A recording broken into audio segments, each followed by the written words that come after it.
Hello, and welcome back to the Sword of Mercury. And today we're going to be talking about the 7 churches of Revelation.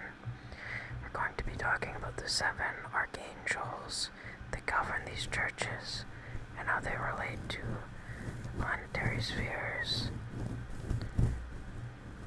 And we're going to be doing so soft and melodic voice so you can get some sleep or just relax or unwind. So I guess we can start from the top down, or actually maybe we'll start from the bottom up. I think that this concept actually of the churches and the archangels relates a lot to the rainbow body, because each of these is associated with the energy center of the body as well. So I have it drawn out actually here beside me, and we'll get into that and how it kind of governs the energy field, but we'll start at the bottom today. So let's talk about the root, which is associated with Saturn.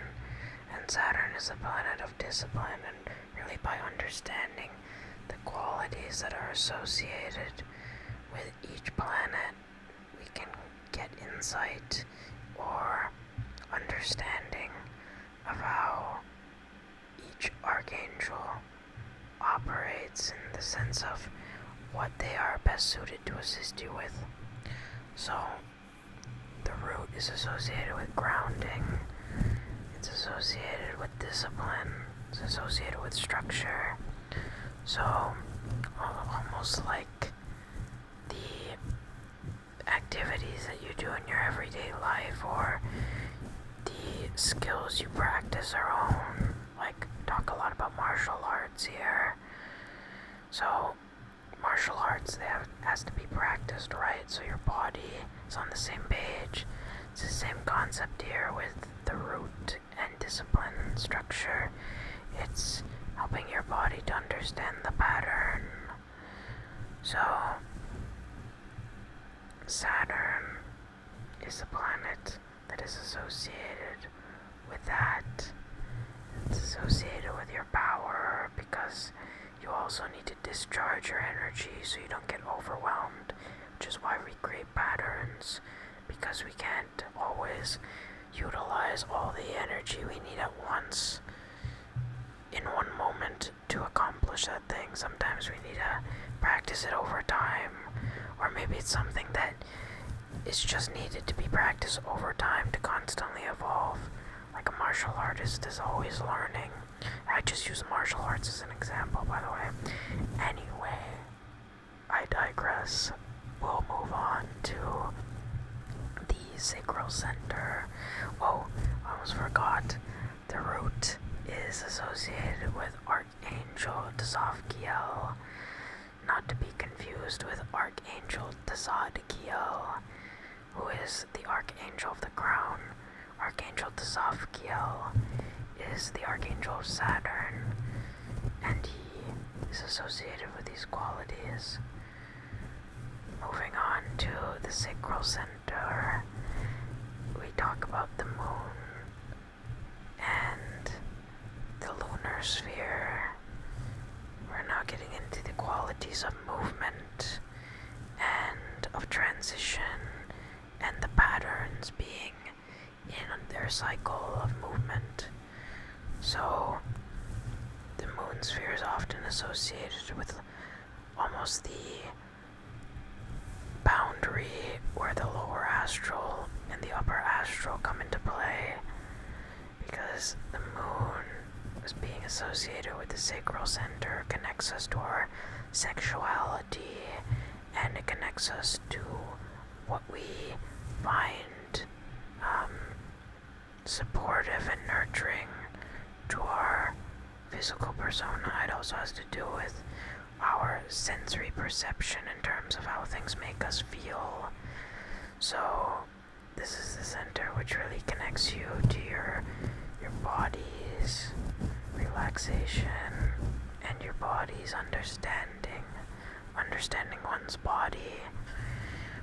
So when someone has these in alignment, it's good because it means that your sexuality, in the sense of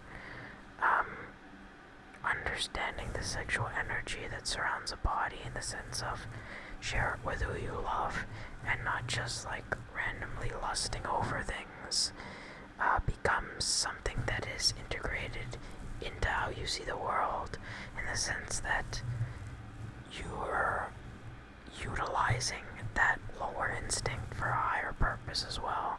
It's in alignment with a higher purpose. So that is the sacral center, tied to emotionality, and it's tied to movement and, subtle change, fluid movement and transition. Martial arts like Tai Chi deal a lot with this concept, right? Because you're moving energy, subtly moving energy.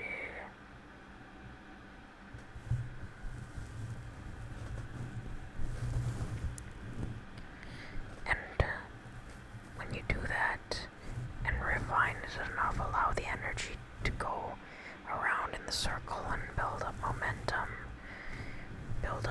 in the yin-yang, what can happen is that you then are able to allow that to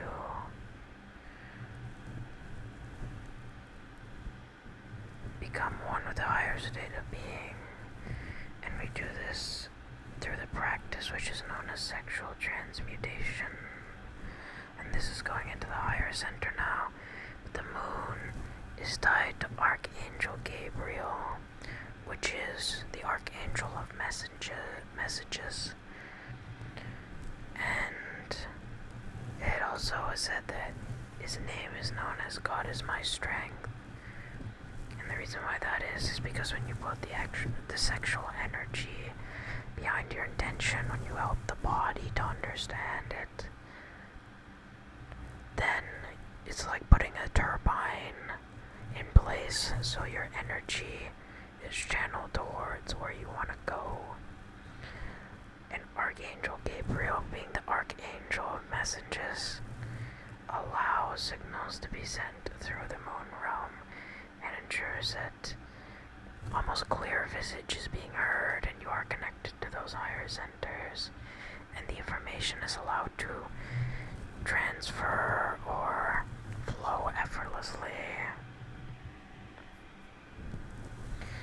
So that is the moon realm. Going on to the solar plexus, and this is the sphere of Mercury, or the mercurial sphere. And now we are getting into the realm of transmutation and a higher state of being, a state of being which is aligned with the ability to transcend itself by its very nature. We've talked about the elements of earth and water. Now we are dealing with the energy of fire at the solar plexus, the energy that has the ability to transform.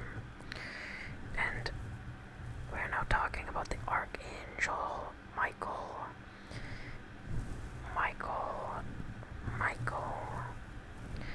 And he is, of course, the Archangel who has the flaming sword of heaven. And this flaming sword is almost a state of being in which you are in. And when you attain this state, you have the ability to transmute your very being to a higher divine state. Transform yourself. So again, if I didn't mention the churches so far we've gone through, the bottom one is the church of, at the root, is the church of Ephesus. The sacral is the church of Smyrna.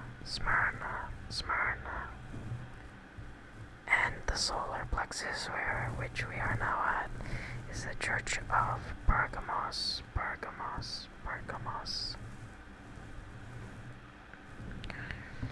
So,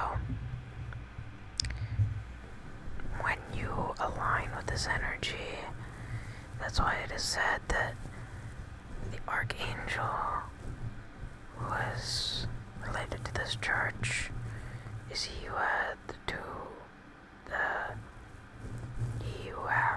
the double-edged sharp sword, or the sharp double-edged sword. And it is said that he who have the sharp double-edged sword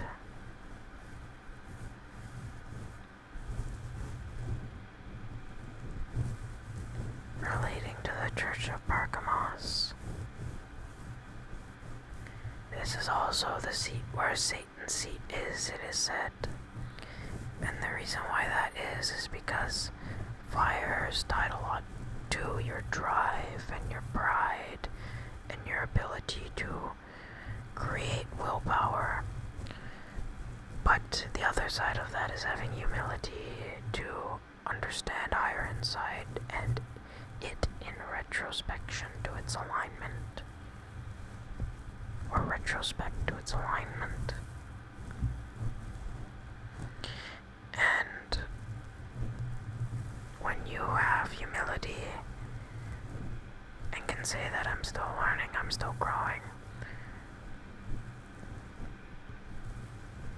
and it's associated that actually the action for this church is to repent, to just confess your sins, or confess that which you have to be vulnerable enough with yourself to admit.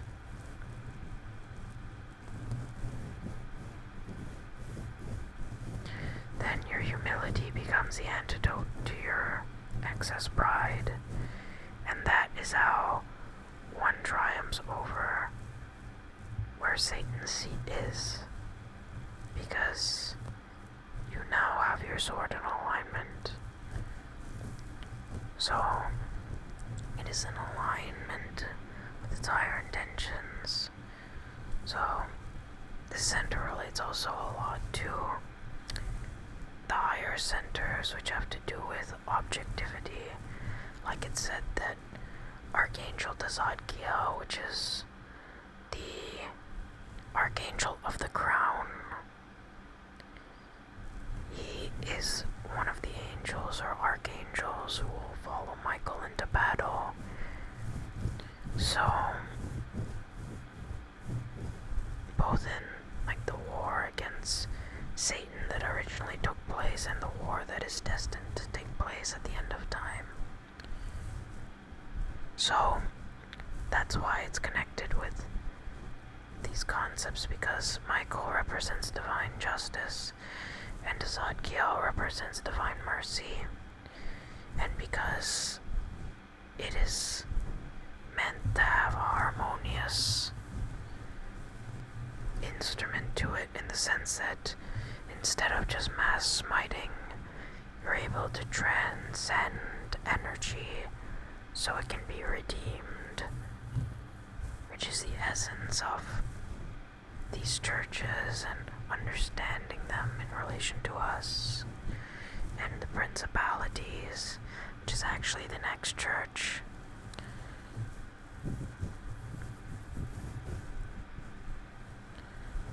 So this church is associated with Archangel Michael, Archangel of the sharp two-edged sword, Archangel of the sharp two-edged sword, Archangel of the sharp two-edged sword. And the next church is Thyatira,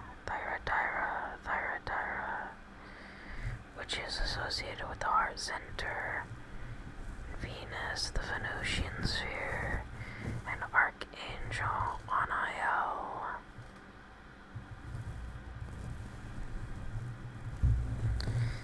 All of the names beside the archangels there are the Olympian spirits, just for reference. And essence of the planetary energy and the angelic energy. They are the spirits in between those two energetic levels. So,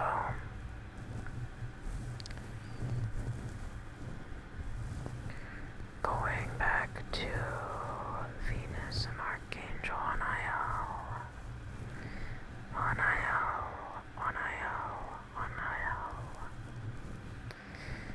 She's known as the Archangel of Grace.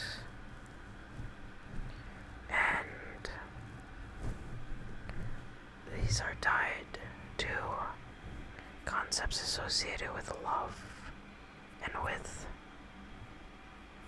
mic fluff is getting everywhere, and with beauty and the aspects of graceful action or graceful movement or state of being, such as when you're fire and all of the elements we've discussed so far are in alignment with your heart, with your higher purpose. Then this energy is what ultimately creates a constant between the energy distribution. If you want an analogy, it is said actually in the context of the Church of Thyatira,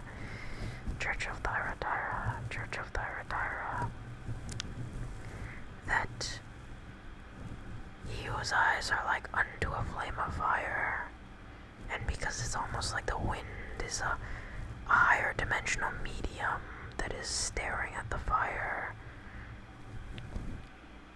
and man's energy, his will, is very instrument of his essence and expression in the physical realm, in the sense where that's a lot.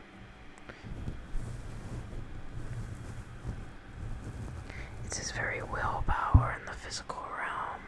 It's very fire, his very pride.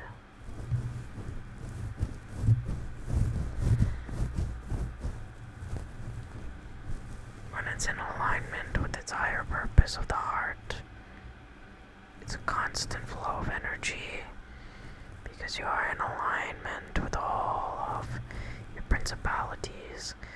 Church of Thyatira is known as a church of principalities.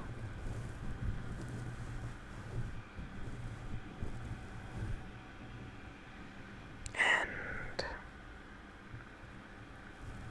maybe I'll adjust this actually. Tilt it down a bit.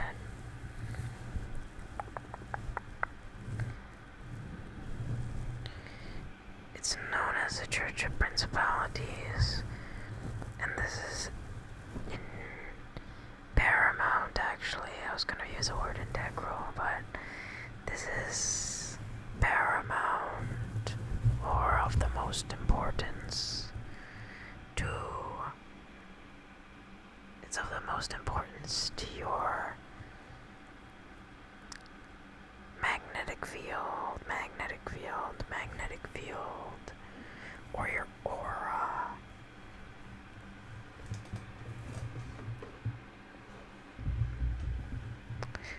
It's most important to your aura that you align with your principalities, because the principalities of the heart are what allow for the flow of energy.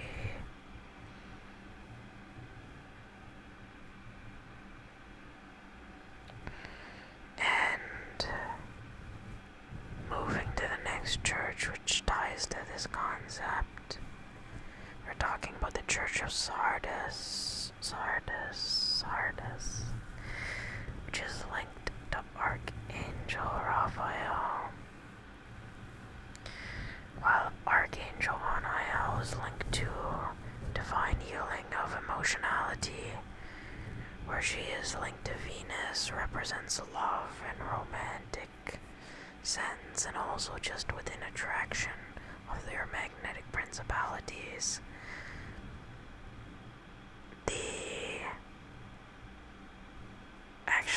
The essence of that is tied to affecting also the lunar planes of existence, because the lunar planes actually are influenced by the wind, just as the seas are influenced by the wind. So, beware of mic fluff, by the way. There's a ton today. There's a ton of mic fluff. So, yeah, she's tied to that in relation to emotional love and healing. Church of Sardis, which is tied to Archangel Raphael, who's known as the Divine Healer, is tied to a more spiritual, higher, almost etheric form of healing, which is a higher level of healing which spans across all dimensions. But both are associated with healing, just specific areas of healing. So, Church of Sardis, relating to the throat center, is associated with the sun and the solar sphere, because it's tied to your vitality and it's tied to your authenticity. You know, they found that the strongest energy that the body can actually emit is not that of love, it's authenticity. And it's interesting because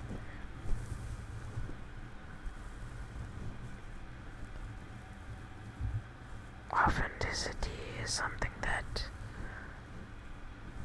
is essentially your self-expression through all forms, not just through speaking, but through your very state of being, through your actions, through your movement, through your very alignment and what you love, and all your aspects of being associate with this. So the sun revitalizes us as well, which ties it to the Church of Sardis. And it's said that with this church, that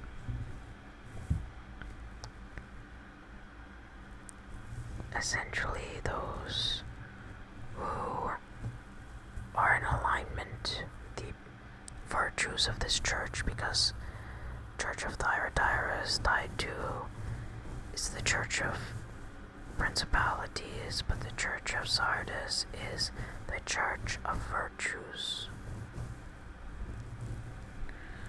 So when you're in alignment with that, when you're in alignment with your virtues,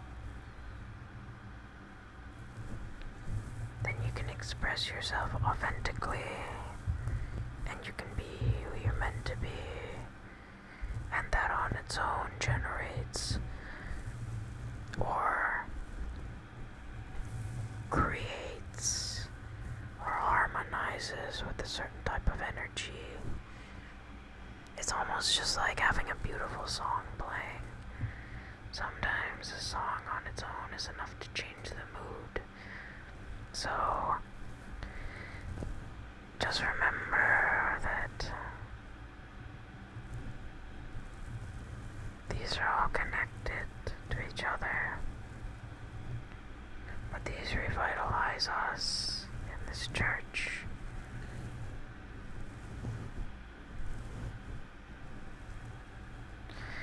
Let me know if you actually want to see a more in-depth video on all of this. Today is just a condensed version. But this is essentially the Church of Sardis that's tied to the throat center and authenticity and your ability to generate that state even beyond principality. qualities in terms of connection to a higher state of being, because love is also a form of attachment. It's a pure form of attachment, but it's a form of attachment no less. So virtues is stepping into that state of even higher being, higher dimensionality, where you're reaching a state of closer objectivity. And of course we have the next center, Church of Philadelphia, linked to the third eye, linked to Mars. And it is tied to the Archangel Samael. Now don't confuse this with the devil, because it's not the same. It's not the same being. But he is tied to, or known as, the accuser. So you can think of Archangel Michael as the defense in divine law, and you can think of Samael as the prosecution in divine law. And this is why it relates a lot to objectivity in the third eye, and is called Lightbringer, because we're talking about the center of light, we're talking about the third eye. But understanding that you have to make all these centers harmonic, mean they are all in alignment with each other in the highest divine aspect. You can then allow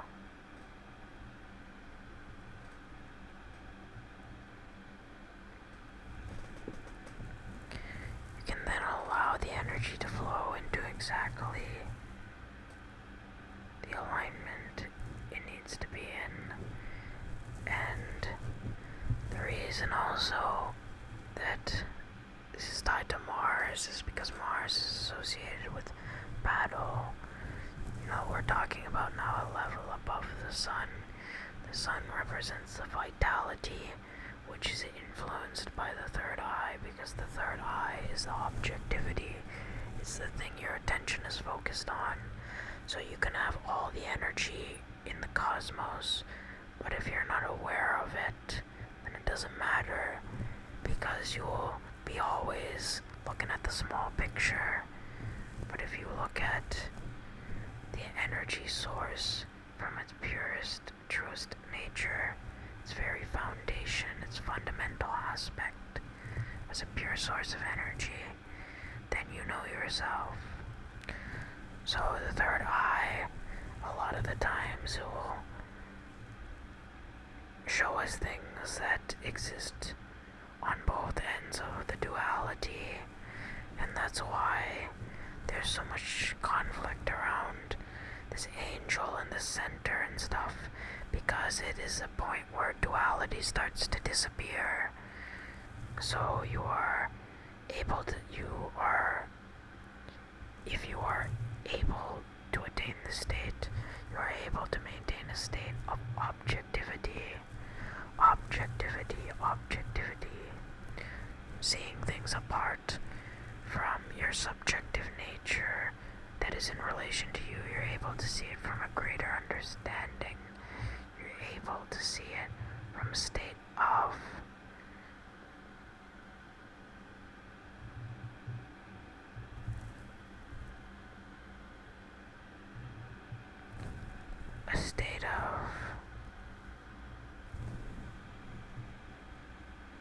divine insight.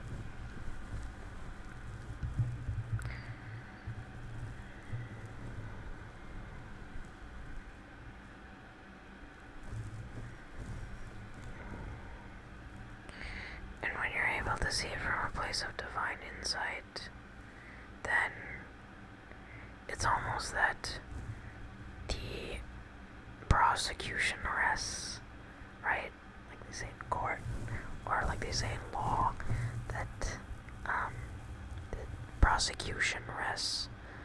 And that kind of relates to everything that goes on in life, that you constantly encounter things. But when you say that I'm only going to allow this energy to exist in alignment with all the other centers, that energy must maintain a certain state. And this energy of Mars, I would say, is one of the most volatile forms or volatile centers. This, among other ones, but I'm just pointing out this one because our imagination can go all over the place during the day, but when one understands that in its truest, purest form of what can actually manifest or happen, or you will give your energy to, it can only exist in alignment with these other centers, then that energy has to go back to its place of pure state of being, because it's not a reflection of the self.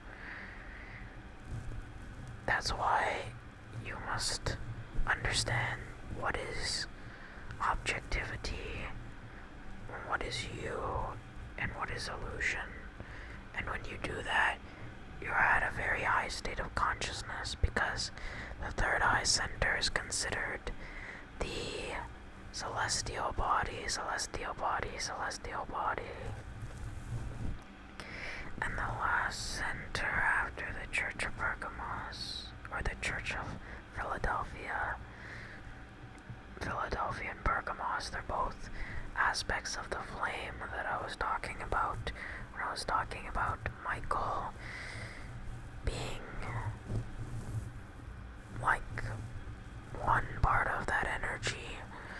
The other aspects is this higher part. So the Church of Philadelphia represents this. And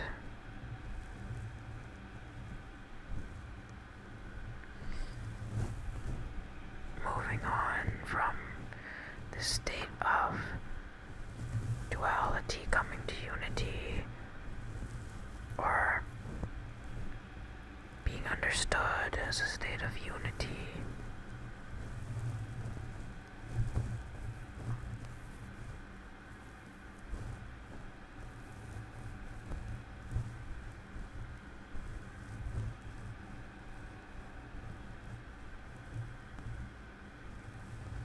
because when you see beyond dark and light, there's a higher energy, which is just a state of unity and being. And this is where we get into the crown center, because if all energy is one energy, it's all one state of being, then as it said in the Church of Laodicea, in the crown, Jupiter, that one is neither hot nor cold, and since one is lukewarm, so you are at that state above duality. And this is related to Archangel Tazadkiel, who is related to Divine Mercy, and he balances Michael's energy. So he is the one who will assist Michael in ensuring that the transmutation process that happens within the divine being is complete. It connects you to higher consciousness, because while the third eye is the seat of individuality, this is the seat of divine unity. So it's beyond your celestial being. It's almost where it's the energy beyond the existence of all the angels. If all the angels are aspects of light, this is almost the aspect that is now also beyond that, its oneness. So That is the energy that is being touched upon. The Church of Laodicea and the church that is related to the crown.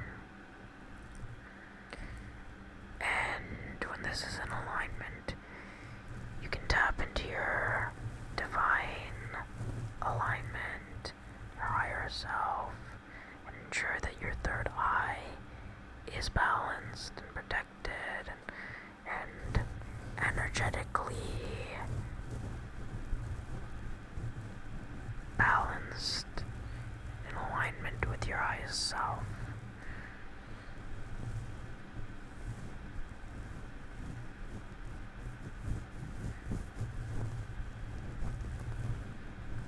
And this is majority of what I have for you today. Let me know if you enjoyed getting a lot of mic fluff. I also have my tea mug here that I have iced tea in it right now, actually.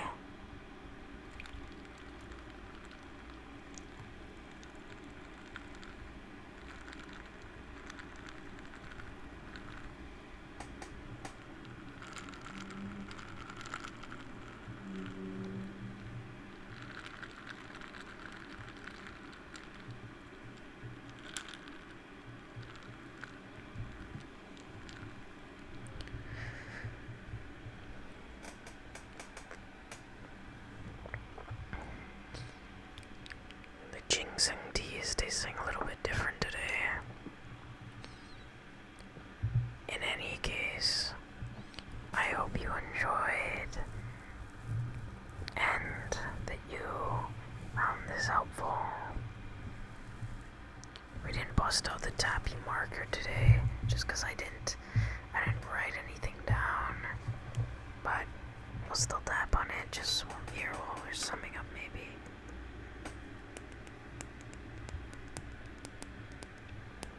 So this has been the Sword of Mercury. We covered today the 7 Archangels, 7 churches, 7 planetary spheres, and we mentioned and referenced the 7 Olympian spirits. If you want me to do a further video just going super in deep of like every church, or doing a series maybe even on each church individually, or if you want me to do a part 2 of this just talking about the further aspects associated with each church and the centers relating to